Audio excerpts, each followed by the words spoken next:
you for coming out to the Victoria Anarchist Book Fair. We're really grateful to have you.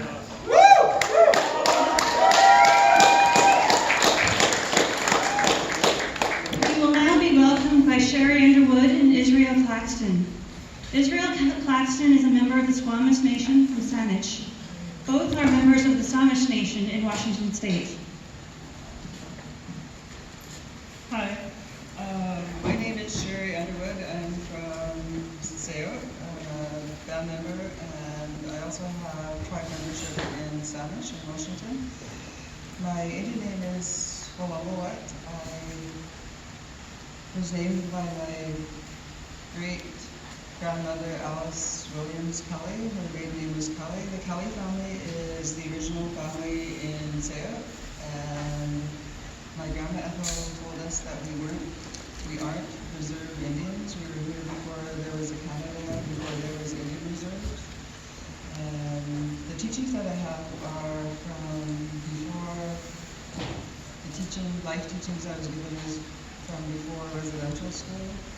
My grandmas didn't go to residential school until they were older, and older children. And my great-grandmother didn't speak English very well. She was learning new few words. And my granny Alice, my great-grandmother, my mother's mom was one that gave me the Indian name, and the Indian name is from my great-great-grandfather, Hololamalt. His territory was Sayo, James Island, San Juan's, Western communities, Sayo, Swartz Way to Mount Duck. The teachings I have from my grannies and my great-grandmother in the original Brighton Passage was from 1973 at the Royal Roads, back when it was military college grounds.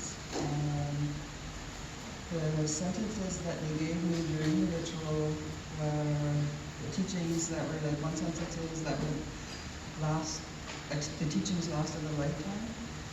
And then older now, and I'm starting to understand what they were saying, and the teachings were more about life and being myself and being sovereign and being a matriarch. And this life that I have was given to me by Creator. And one of the lessons in the teachings was they said that if Jesus is the Son of God,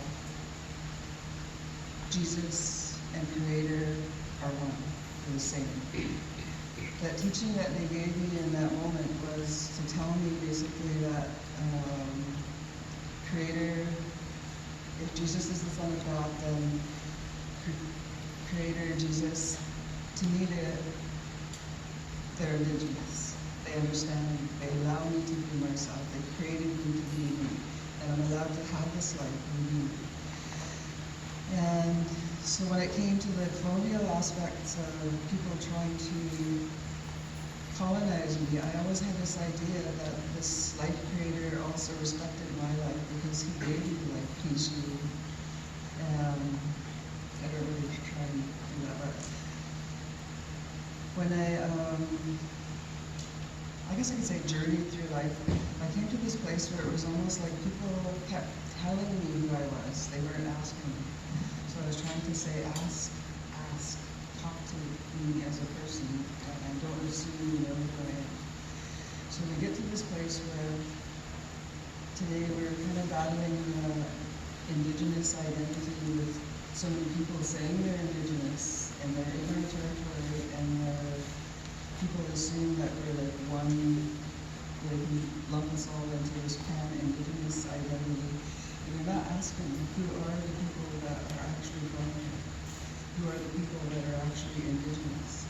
So we end up getting, I want to say eradicated, annihilated by these ideas of colonization within the native communities. And me and my daughter, Vanessa, were here last year to the opening, and I think she cried, but I think it's really hard because they took our hydro line down for a developer on the reserve, a white developer. And there has been no one in the last year that has actually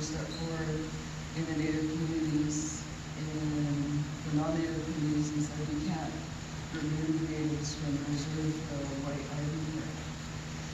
So I have a Master's of Arts in Applied Communications. I graduated in 2006 and I've been applying for these jobs. And they specify Indigenous, but there's so many people that say they're Indigenous that they haven't made way for the people that are actually from here. So I'm one of the people that people are trying to dispose of by using the Indigenous identity on and off reserve. So we have the wealthy natives on reserve that are leasing land, they have houses, they have jobs. And they're moving in their spouses, so the colonization, the impact of colonization puts us in a place where it's like, where do we go if we're being evicted on reserve now and no one's telling the stories? And I struggle with this idea of creator, but at the same time I came to this place where I had to realize that without my identity in the land, and they're taking that away,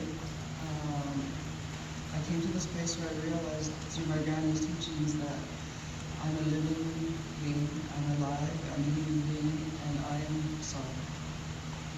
And that life that the Creator gave me, if standing here means so I'm alive and the sovereignty is given to me by Creator and by life, I can tell the story of what the local Indigenous women are going through. We have a GoFundMe, and we're trying to raise money for the lawyer because we're in court. We've been in court 3 times. They're making a decision now, and we'll probably end up in federal court. And because it's Native against Native on reserve, this whole idea of belonging to reserve and being enslaved, it's not like these treaties aren't real treaties. A treaty is nation to nation. It's not Canada to slave Indians. So the chief and councils right now are making decisions and doing things without our consent. And there's nobody, MPs, NRAs, that is actually where we can go with the Privy Council and be heard. It's atrocious, but at the same time, I believe in life. I believe I have a right to be a human being. I believe I'm sovereign. And I want to tell this story, so I think there's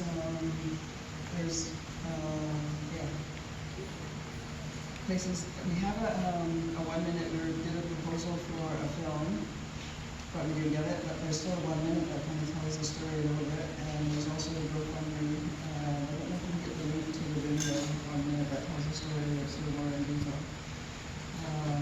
I wanted to actually tell the story, but I also wanted to leave you with the teachings from my grannies. They got me this far, but with the sentences that they gave, one of the teachings I think some people here will understand is I don't have to be a woman. I only have to be a woman in the privacy of my own bedroom under consent. The rest of the time, I'm to be a human being. If what happens in the bedroom, that's private. But they also said they could tell what happens in the bedroom by how a woman acts outside the bedroom. And if she makes love, that love she shares with the people and she can then raise a nation. And if it's the other one, she'll only take care of herself and her own things. And when I went through life thinking about that, it's just like with everything that's been happening, there's young Indigenous women that are starting to defend the land.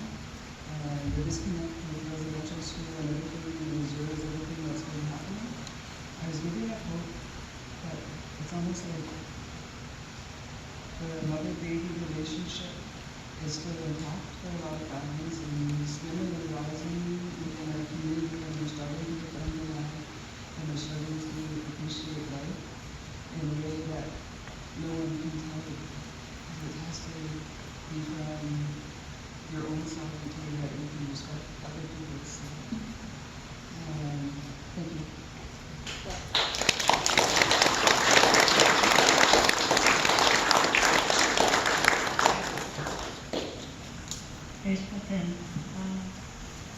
Louis Rung, at the foreman at the stage and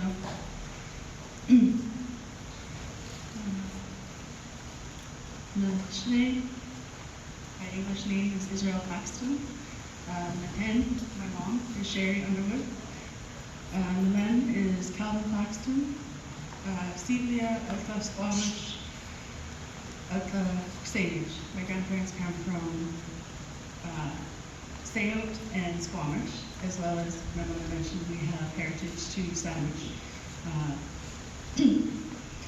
I'd just like to say a blessing for everybody. First I'll say good day.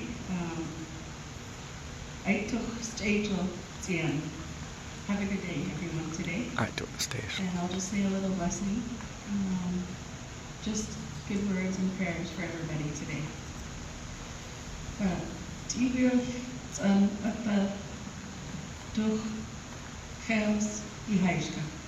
Blessings on everybody today. Enjoy your day. Thank you.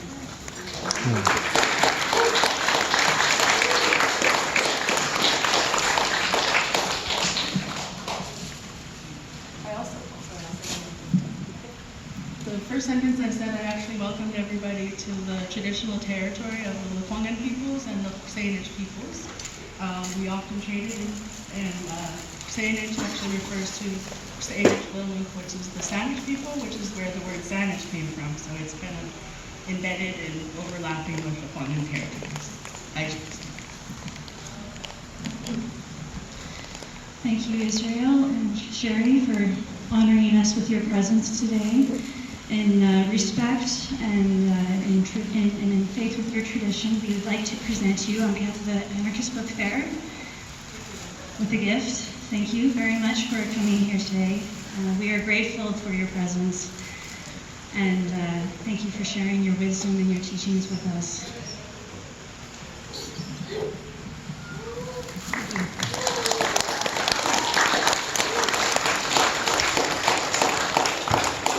I just have a few housekeeping things for everybody. Welcome to the Anarchist Book Fair.